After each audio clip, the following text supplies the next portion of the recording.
You have to pay for every belt that you win, there's a sanctioning fee. So now if a fighter was an interim belt, he has to pay a sanctioning fee. If a fighter has just the regular belt, he has to pay a sanctioning fee. Then if a fighter is a super champion, then he has to pay a sanctioning fee. This is not good for the sport of boxing.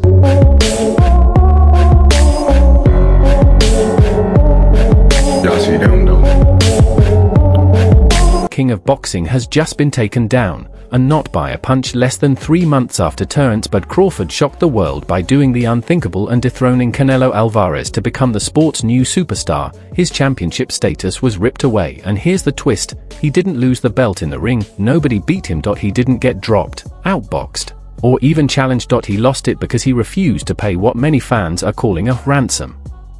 The World Boxing Council demanded an enormous $300,000 sanctioning fee from Crawford just to keep the green belt he had already earned. When Crawford refused to hand over the money, the WBC stripped him on the spot. But the real shocker isn't just the price tag, it's how the entire boxing community exploded in response. I'm firmly on Terence Crawford's side on this one. What do they do?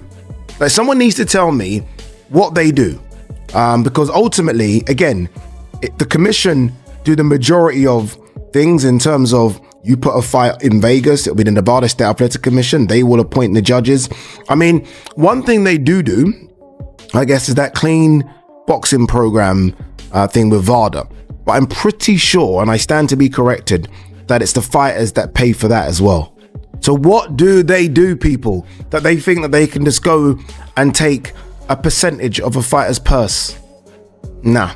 And look, the green and gold belt is, obviously, it's very prestigious. For me, it's the best belt in boxing. I sometimes kind of battle with that in the Ring magazine belt. But that doesn't mean you can just take the piss. It really doesn't mean you can do whatever you want to do, that you can just make up a percentage, that you can ask for a fighter for a percentage of their purse. No. And all this as well, like, this thing, like, surely before a fight, if you are going to take a percentage, surely that has to be written down, contract, lawyered up. Like, I'm surprised if you, that's why it's even more crazy. It's the wild, wild west. Like, surely if this is the percentage you're going to take from Crawford, it's okay, Crawford, you know, in order to have this undisputed fight, which is very prestigious, this is the percentage we're taking from you. And Crawford signs it off before the fight's even done. In fact, before his purse is even given to him, that percentage is already removed. The fact that you are waiting on Crawford just to pay you, big WBC for me is wild within itself. Crawford unleashes a firestorm on social media, promising to expose the entire system from the inside out. Another dangerous name has stepped into the conversation with a response that's unsettling in how simple it is. Isaac Pitbull Cruz, a fighter known for coming at opponents like he has a score to settle with every single one of them, was asked about the controversy, and his reaction reveals a harsh, unfiltered truth about boxing politics, a truth fans were never meant to hear. Terence Crawford had an issue with the WBC this morning. They stripped him at 168 pounds. He was complaining about sanctioning fees and things like that. Just what are your thoughts on that whole issue? ¿Cuál es tu opinión de lo que pasó con Terence Crawford por la mañana, que lo dejaron sin el cinturón de la CMB por no pagar la tarifa del cinturón? Bueno, es algo que se tiene que cumplir, como el protocolo de antidopaje con VADA. Pero bueno, él sabrá por qué no quiso. Response matters so much. You need to understand just how disrespectful this situation was for Crawford. This wasn't a quiet disagreement. This was an all-out clash. On December 3rd, news broke that the WBC had officially stripped Crawford of his super middleweight title. Crawford didn't wait for statements, comments, or clarification. He immediately jumped onto Instagram Live, and he was fuming during a now viral rant. He stared straight into the camera and delivered a message aimed directly at WBC President Mauricio Suleiman. Crawford didn't hold back. He made it clear he felt the decision was insulting and crossed a line. Him $300,000 plus another $100K something for sanction fees, right? Then he gonna tell me I ain't even apologize? Like, who the fuck you think I am? Well, you better slap your fucking self. Ain't paying your ass shit. Fuck you talking about pay you $300,000. What makes you so motherfucking better than any other sanction bodies? Huh? Answer that question. What makes you better than the WBO, the IBF, or the WBA? Everybody accepted what I was giving them. But you, the WBC, think that you better than everybody, don't you? So since you, the WBC, and you got the fucking green belt, which don't mean fucking shit. Fucking real belt is the ring belt, which is free. WBC was demanding hundreds of thousands of dollars, essentially charging him a massive fee just to hold on to the belt he already won. He refused. He made it clear, "I'm not paying you anything." According to Crawford, he even offered the WBC a reasonable amount, similar to what other sanctioning bodies like the IBF and WBO had accepted without issue, but the WBC wanted more, and when one of the best fighters on the planet wouldn't give in to what he saw as blatant greed, they stripped him of his title, and that's where the real controversy begins. Because Crawford's main argument during his explosive rant was brutally simple, and it shook the entire boxing world. It makes sense. I'm the motherfucker that's putting my life on the line, not you. You ain't stepping your motherfucking ass in that ring. You or nobody else. You or nobody else. So why should I have to pay to carry your belt? You should be paying me. If you want to be truthful, you should be paying me. I don't see it irks my nerves how this dude gets on a plane, gets a hotel suite, him and his buddies, they go out to dinner, 5-star meals, all that, you know, and guess who gotta pay for it? Us fighters. We paying for y'all to come out here, have the time of y'all life, stay in the best hotels of y'all life, and it's all done on our dime. It's done on our dime. Do that sound right to y'all? It's crazy, ain't it? We the one out there getting battered, knocked upside our head, and every time we step foot in the ring, we gotta pay them a sanction fee like they the government. We getting taxed. It's crazy. Fighters are the ones putting everything on the line. They're the ones absorbing punches, starving their bodies to make weight, and risking long-term damage every time they climb through the ropes. Yet the people who benefit the most, the sanctioning body executives in expensive suits, never take a single shot. Crawford pointed out that these massive sanctioning fees are what pay for luxury flights, 5-star hotels, and fancy dinners, all funded directly by fighters who are literally bleeding. To earn those belts, he flat out called the WBC green belt nothing more than a trophy, and then he made an even bigger point. The prestigious Ring Magazine Championship, the belt that represents the true lineal king, is completely free. No payments. No fees. No invoices. It's a symbol of greatness, not a price tag. By saying this publicly, Crawford crossed into dangerous territory. He's telling fans that the alphabet belts everyone obsesses over might actually be nothing more than money-making machines, short of value, but full of fees designed to drain fighters' bank accounts. We made a very clear 0.6%, which is $300,000, with $225,000 going to the Jose Sulaiman Boxers Fund, which is to help former fighters in need. And it is just regrettable. Not even a thank you or I'm sorry, taking a different route, no response. I wish him the best. But this is not. The WBC is huge, it's great, it's about greatness, and I'm relieved. Pitbull Cruz fit into this whole mess. Cruz is in the middle of his own fight week, getting ready to defend his title against Lamont Roach Jr. So when reporters caught up with him, many expected him to back Crawford up, or at least take a shot at the system. Instead, Cruz gave the most soldier-like answer imaginable. He didn't yell. He didn't complain. He just looked at the reporter and said, "We have to pay." A cold, matter-of-fact reality check. Cruz acknowledged that he respects Crawford's opinion, but for him and his team, this is simply the cost of doing business. He added, "We stay clear of that drama." To Cruz, the fees are just another obstacle, like facing a southpaw or dealing with a bad referee. You don't whine about it. You just handle it and move on, and that's what makes this situation so interesting. On one side, you have Mauricio, I appreciate you. I appreciate you. Because everybody in the world know you was going for Canelo. You was mad that I beat Canelo. It's okay. It happens, you know? But if you a real fan of the sport, you would have, said congratulations instead of having that little smirk on your face, all mad and pouting. But listen though, you should have took the money and you should have been thankful and grateful that I was rocking your belt around as your champion.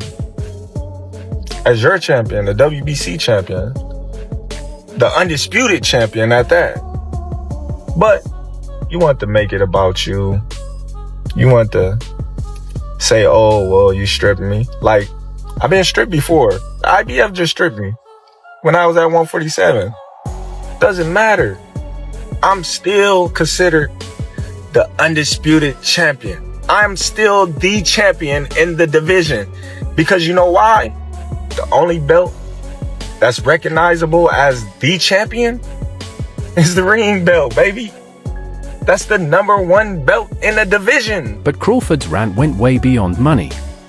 He dropped a serious accusation, one that points to possible corruption at the top of the WBC. Crawford explicitly claimed that Mauricio Suleiman was upset that he beat Canelo Alvarez, and this is where the double standard really hits. Canelo held that same WBC belt for 2 years. For 2 years, he refused to fight his mandatory challenger, David Benavidez. The WBC did nothing. No threats. No warnings.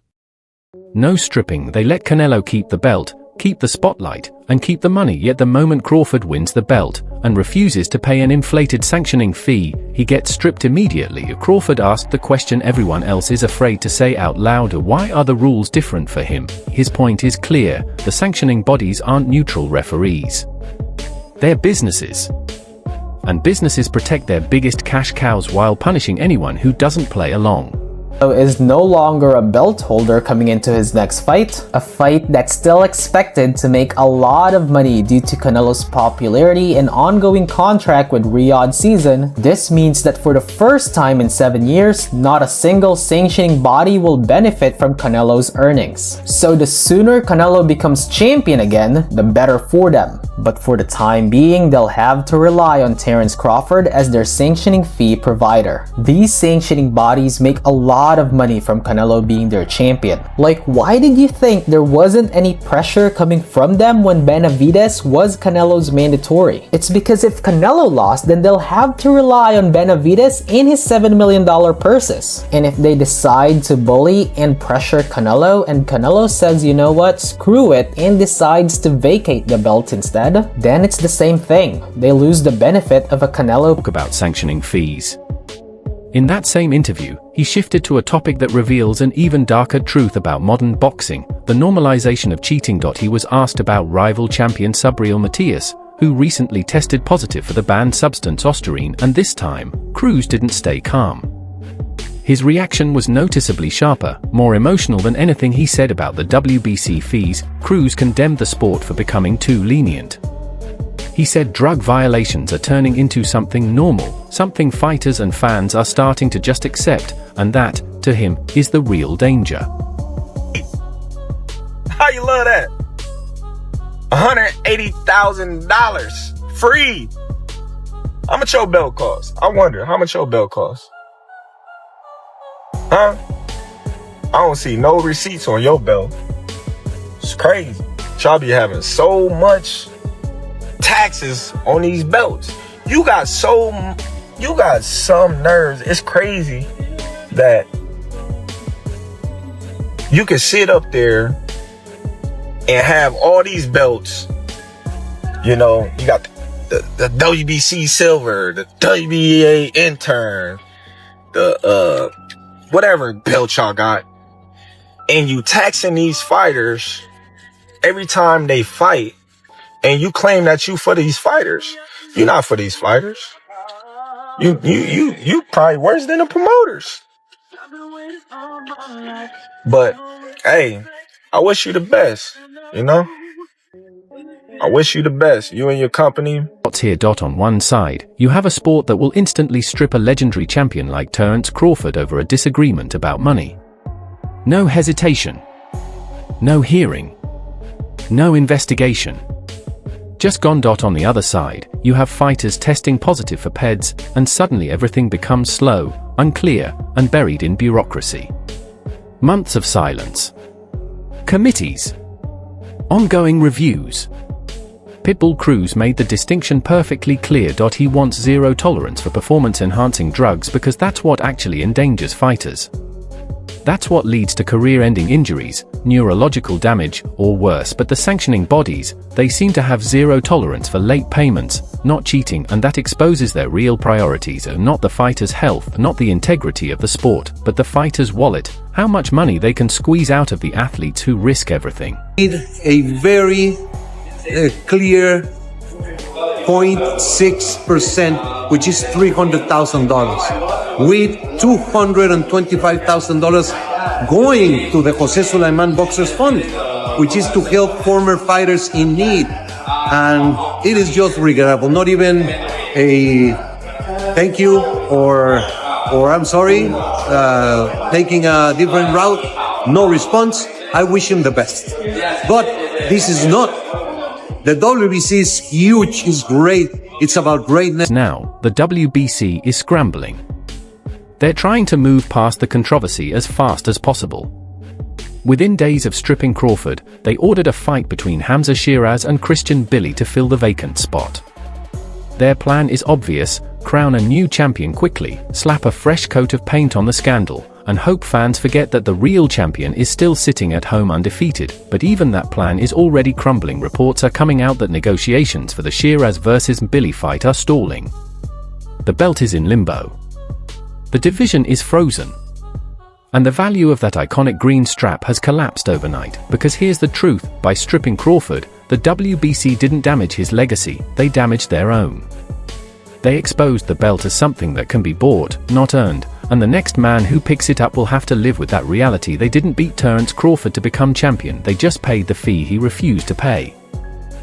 The president of the WBC, Mauricio Suleiman, does have a point, because historically it's always been 3%. That's what the fighters pay, and that is what it is, and that's what it's always been. Obviously, a fight of this magnitude, which was being billed as fighters of the century, $50 million allegedly he got paid for that one. They don't want to take 3% off him. They said let's do 0.6%, which is $300,000. So I understand it, and that's just the way the system is. Don't tell me he's not paid the WBC sanction fees before, because he must have. But now what he's saying is, I don't want to pay that, because I want to, the Ring Magazine are the ones that have got it right. The Ring Magazine obviously is one of the most historic belts and considered the number one of the 4-belt era, the Ring Magazine, but they don't charge. So that's where he's at, and that's the point he's making. But then how did the WBC then make their money if they don't make commissions off? It's like everyone charges for everything. All the other sanctioning bodies would have charged him as well, whatever that was. So it would appear to me that there's 5 sanctioning bodies, which would have been the WBC, WBA, the IBF, the WBO, and the Ring Magazine. That's why it's 0.6%. Because if you divide 3% by 5, you get 0.6%. I have very little respect for the WBC and the way they operate. I have very little respect for Mauricio Suleiman. I think they're a hypocritical, disingenuous organisation. But I don't think there's anything fundamentally wrong with what he said there. And if it is indeed the deployment of those funds go to the well-being of fighters, we can't have an industry that constantly talks about the need to look after its own, and then when it gets to the top end of the tree, the top end does. Now, Terence Crawford has drawn a line in the sand. He's made it clear that he doesn't need a sanctioning body to validate his greatness. On the other side, Isaac Cruz has shown the grim reality most fighters live with, the acceptance that sometimes, in order to survive in this sport, you have to pay the tax and keep moving. And that leaves us with a question that could reshape the entire future of boxing. If the fans already know who the best fighter is, if the Ring Magazine belt, the one that actually represents the true champion, is completely free, then why do we continue letting these sanctioning bodies charge millions for a piece of green leather? Crawford just proved he's willing to walk away from the system, and if more fighters follow him, if more champions decide they won't be taxed, manipulated, or extorted, the whole structure of modern boxing could collapse.